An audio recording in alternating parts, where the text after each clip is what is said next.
Hello students. जैसा कि आप जानते हो, लेक्चरर कैडर एग्जाम की अनाउंसमेंट हो चुकी है और हमारे सामने सिलेबस भी आ गया है। और इस बार सिलेबस में काफ़ी बड़ा चेंज भी आया है। पहले जो हमारा सिलेबस था वो फोकस करता था बीएससी और एमएससी के पोर्शन पे, जिसमें मेनली बीएससी का पोर्शन था। अभी जो हमारा नया सिलेबस है उसमें आपका +1 +2 पूरा बीएससी और पूरा ऑलमोस्ट एमएससी भी इंक्लूड कर दिया गया है। ठीक है, इसके साथ साथ +1 +2 और बीएससी का काफ़ी सारा लैब वर्क भी है जो हम सिलेबस में देख सकते हैं। एक बार आपको मैं सिलेबस शो कर देता हूँ। तो ये देखो, यहाँ पर यूनिट 1 है, यूनिट्स एंड मेजरमेंट, फिर काइनामेटिक्स, फिर आपका laws of motion, work energy. इसी तरह से अगर हम यहाँ पर नीचे जाएं तो यूनिट 10 तक आपका पूरा ऑसिलेशन एंड वेव्स, यहाँ तक आपका +1 का सिलेबस कवर होता है। उसके बाद यूनिट 11 से आपका +2 का सिलेबस स्टार्ट होता है इलेक्ट्रोस्टैटिक्स से, और वो जाता है हमारा यूनिट 19 तक। ठीक है, ये यूनिट 19 तक हमारा इलेक्ट्रॉनिक डिवाइस। उसके बाद जो यूनिट 20 है उसमें आपको जो +1 +2 का लैब वर्क है वो असाइन किया गया है, जिसमें आप काफ़ी सारे एक्सपेरिमेंट्स यहाँ पर देख सकते हो। उसके बाद इन्होंने कहा है इसी सिलेबस में पार्ट 2, और पार्ट 2 में लगाया है इन्होंने यूजीसी सिलेबस। ठीक है, जनरली जो सिलेबस आप गेट नेट इन एग्जाम्स में देखते हो तो वो वाला सिलेबस है यहाँ पर हमारे पास। ठीक है, ये पहले जो सिमिलर सिलेबस था बिल्कुल वही है, छोटा मोटा इसमें चेंज आया है। तो ये हमारा सारा बीएससी प्लस एमएससी का सिलेबस है, जिसकी पार्ट 2 लगाकर इन्होंने 9 यूनिट्स दी है। तो हमें अभी कोई आइडिया नहीं है कि पेपर का पैटर्न क्या रहेगा, किस तरह से, किस सेक्शन से कितने क्वेश्चन आएंगे, या किस तरह का पेपर बनेगा। आइडिया लगाने के लिए हमारे पास कोई ना कोई रेफरेंस होना चाहिए। ठीक है, तो हमारे इंडिया में सभी स्टेट्स के जो अपने इंडिविजुअल पीजीटी एग्जाम्स है उसमें से एक स्टेट है जिसका सिलेबस इसके सिमिलर है। ठीक है, वो सिलेबस देख लो, वो कौन सा है? वो है आरपीएससी फर्स्ट ग्रेड। ठीक है, अब आरपीएससी फर्स्ट ग्रेड में क्या है, आपका +1 +2 बीएससी एमएससी रहता है। और इसके क्वेश्चन में पैटर्न कैसा देखने को मिलता है कि जो +1 +2 वाला पोर्शन है वहां से लगभग 20 to 25% क्वेश्चन बनते हैं। बीएससी से सबसे मेजर पोर्शन बीएससी से ही कवर होता है 50 to 55%, और एमएससी का आप मान लो 25 to 30% कवर होता है। तो अगर हम बात करें हमारे +1 +2 सिलेबस की, तो आप सोचोगे कि ये तो बोर्ड वाला सिलेबस है, तो क्या बोर्ड की तैयारी करनी चाहिए, क्या हमें अपनी एनसीईआरटी बुक से रिवीजन करने चाहिए? तो इसका आंसर है नहीं। क्यों? क्योंकि आरपीएससी का अगर आप पेपर देखो, या फिर हमारे पास और भी पीजीटी एग्जाम्स है। ठीक है, जैसे आप दिल्ली पीजीटी देखो, ठीक है, DSSS नाम है उस एग्जाम का, तो उसमें मेजर पोर्शन +1 +2 का रहता है, प्लस थोड़ा बहुत पोर्शन बीएससी का रहता है।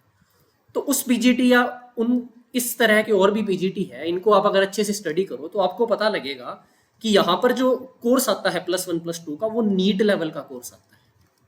ठीक है, तो अगर आप एनसीईआरटी उठा रहे हो या फिर बोर्ड्स की तैयारी कर रहे हो तो वहां पर काइंड ऑफ यूजलेस हो जाती है। क्यों?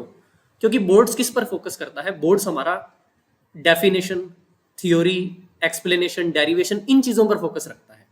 हमें इन चीज़ों पर फोकस नहीं करना। ये तो हम एक एक दो दो लाइन में डेफिनेशन बता के निकाल सकते हैं। मेन क्या है कि उन टॉपिक्स पर किस तरह के कंसेप्चुअल क्वेश्चंस बनते हैं, उनके कंसेप्ट क्या है, वहां पर इंपॉर्टेंट रिलेशन क्या है, इंपॉर्टेंट फॉर्मूला क्या है, किस तरह के एमसीक्यू बन सकते हैं। ठीक है, इस तरह के काइंड ऑफ क्वेश्चंस नीट में आते हैं।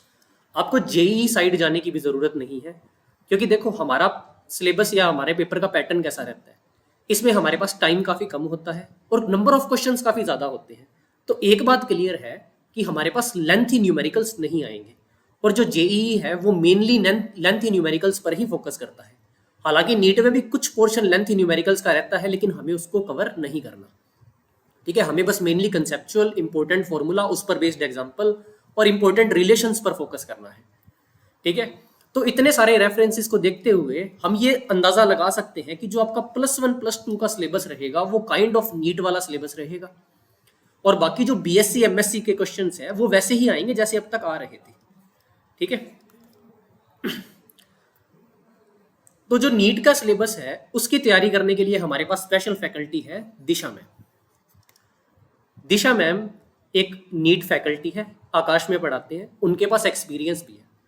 तो जो जो नीट का सिलेबस हमारे पेपर पॉइंट ऑफ व्यू से वो फिल्टर आउट करके आपको कम से कम टाइम में अच्छे से पढ़ाएंगे, आपको नोट्स प्रोवाइड करेंगे, आपको प्रैक्टिस शीट प्रोवाइड करेंगे, और जो बीएससी एमएससी का यूजुअली सिलेबस है, जो हमारा पहले से पुराना सिलेबस चलता आ रहा है, वो तो मैं पढ़ा ही रहा हूँ काफ़ी टाइम से, ठीक है।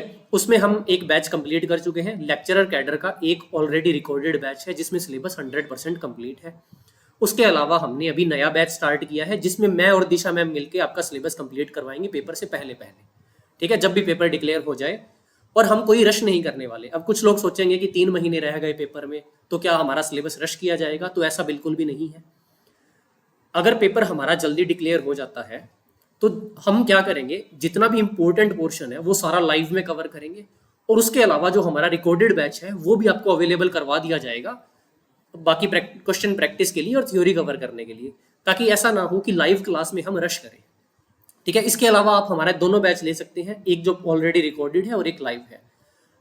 इस नंबर पर आप कॉन्टैक्ट करिए और यहाँ पर मेरा कोड यूज करना VIP10, ठीक है। आप सिर्फ इनको VIP10 मेरा कोड व्हाट्सएप भी कर दोगे तो ये सारे अवेलेबल कोर्सेज जो लेक्चरर कैडर के हैं, जो ऑलरेडी रिकॉर्डेड है, अभी चल रहे हैं, इसके अलावा आपको पूरे PDF notes, practice sheets, test, ये सारा कुछ अवेलेबल करवा दिया जाएगा। इन सारों की डिटेल के लिए आप इस नंबर पर कॉन्टैक्ट कर सकते हैं। बाकी पेपर का ऐसे है कि 100% कोई गारंटी नहीं है कि किस तरह का रहेगा, हम सिर्फ रेफरेंस ले सकते हैं, और जो मेरी ऑब्जर्वेशन और मेरे जो एक्सपीरियंस है उसके अकॉर्डिंग मैंने ये पैटर्न डिसाइड किया है कि ऑलमोस्ट ऐसा रहेगा। अब इसमें जो +1 +2 का है, इसमें एक और इम्पोर्टेंट चीज़ आती है कि +1 में मेनली काइनामेटिक्स है, ठीक है, मैकेनिक्स है। अब मैकेनिक्स आपके BSc में भी आती है, मैकेनिक्स आपकी MSc में भी आती है, क्लासिकल मैकेनिक्स जो है हमारी। तो जो 11th का पोर्शन है वो काफ़ी कम रहता है किसी भी PGT एग्जाम में, तो यहाँ पर भी कम रहने के ज़्यादा चांस है।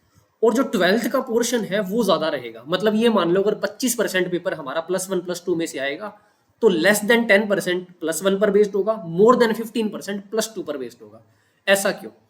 क्योंकि हमारा जो लैब वर्क भी दिया हुआ है उसमें मेनली +2 के ही ज़्यादा आने के चांसेस रहते हैं। जैसे +2 में आपके पास इलेक्ट्रोस्टैटिक्स आ जाती है, उसके अंदर Wheatstone bridge, potentiometer, LED, semiconductor devices, optics, modern physics, तो काफ़ी सारे वैरायटी ऑफ टॉपिक्स है और उनके साथ उनके एक्सपेरिमेंट्स भी है, ठीक है। और ये एग्जाम में भी हम देख चुके हैं अब तक कि जितने भी एग्जाम्स हुए हैं +1 +2 बेस्ड PGT के, उसमें हमेशा +2 के ही ज़्यादा आने के चांसेस रहते हैं, ठीक है। तो हम आपकी पूरी की पूरी तैयारी इस हिसाब से करवाएंगे कि पेपर पॉइंट ऑफ व्यू से आप एफिशिएंटली अपना सिलेबस कवर कर पाओ। बाकी ज़्यादा जानकारी के लिए आप यहाँ पर कॉन्टैक्ट कर सकते हैं। इसके अलावा हमारे YouTube चैनल पर आपको फ्री में लेक्चर्स भी प्रोवाइड किए जाते हैं एज डेमो, आप उन लेक्चर को भी चेकआउट कर सकते हैं। वीडियो देखने के लिए धन्यवाद।